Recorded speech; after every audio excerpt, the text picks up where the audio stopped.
Selamat pagi Dewan Juri yang terhormat, kami dari SMA Swasta Pemda 1 Gunung Stoli.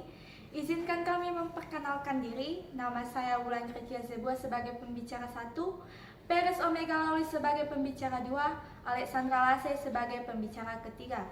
Kami dari pihak pemerintah menyetujui mosi yang telah diberikan bahwa sebagai negara berkembang dengan potensi maritim, Dewan ini tidak akan menggunakan strategi ekonomi biru.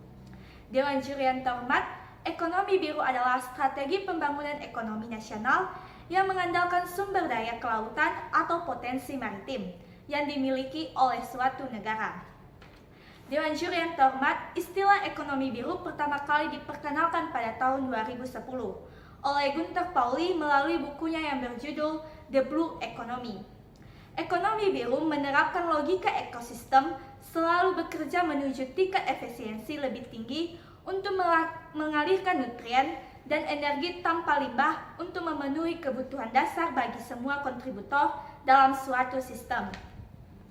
Menteri Kelautan dan Perikanan Sakti Wahyu Tregono menyatakan, ekonomi biru merupakan konsep yang berupaya mewujudkan keseimbangan antara dua faktor yang terkait dalam ekosistem kelautan, yaitu ekologi dan ekonomi.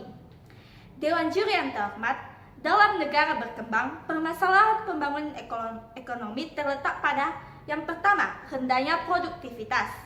Rendahnya tingkat produktivitas bisa dilihat dari pendapatan domestik bruto per kapita atau PDB per kapita pekerja yang kecil.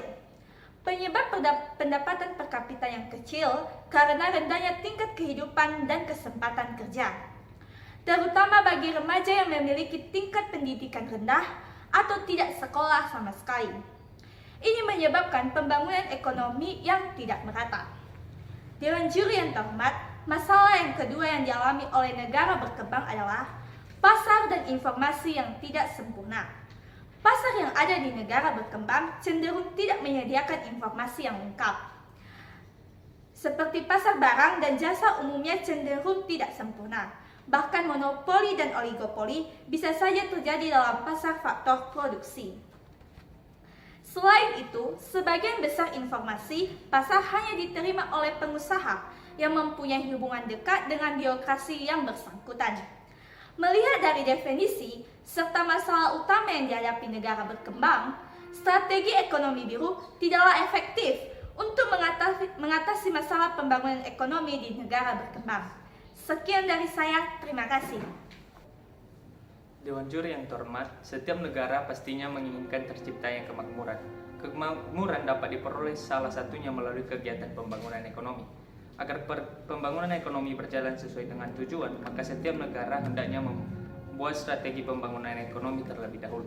Strategi ekonomi biru tidak efektif dalam negara berkembang disebabkan masalah yang dialami negara berkembang tidak berhubungan dengan sumber daya kelautan atau potensi maritim. Masalah negara berkembang yaitu standar hidup yang rendah menyebabkan kemiskinan, tingkat pengangguran yang tinggi, tingginya laju penduduk, dan masalah kesehatan. Tentunya ekonomi biru bukanlah salah satu jawaban untuk mengatasi masalah di setiap negara berkembang.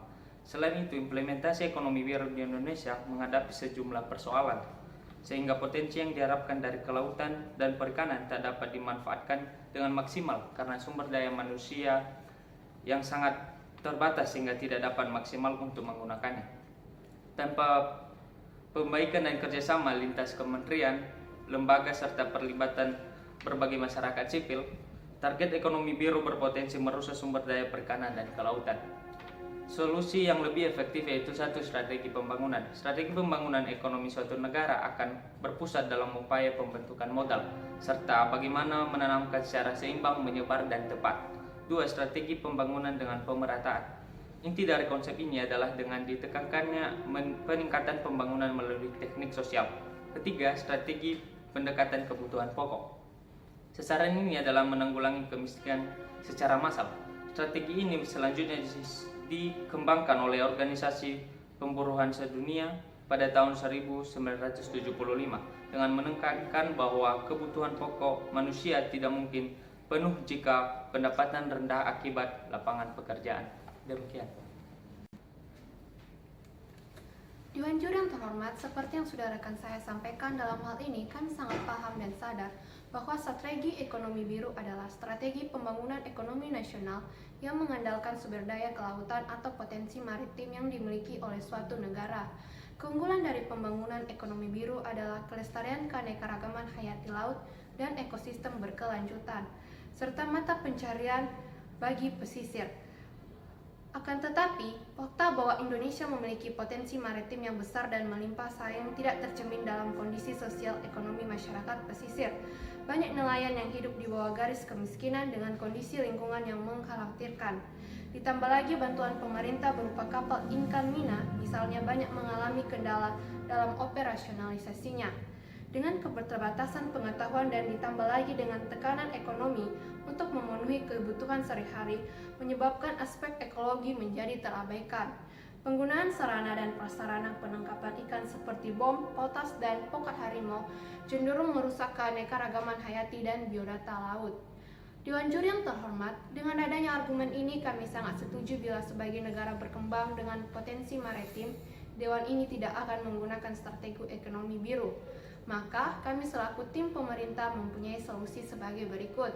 Pertama, membangun kembali budaya maritim Indonesia sebagai bangsa yang identitasnya, kemakmurannya, dan masa depannya sangat ditentukan oleh bagaimana kita mengelola potensi maritim. Kedua, menjaga dan mengelola sumber daya laut dengan fokus membangun kedaulatan pangan laut. Dan yang ketiga adalah memberi prioritas pada pengembangan infrastruktur dan konektivitas maritim dengan membangun tol laut, disport, logistik, dan industri perkapalan dan pariwisata maritim. Dewan juri yang terhormat, tidak ada kata terlambat untuk mengembangkan potensi maritim, tinggal memilih memanfaatkannya atau mengabaikannya. Demikianlah pembahasan dari kami tim pemerintah. Atas perhatian Dewan juri kami mengucapkan terima kasih.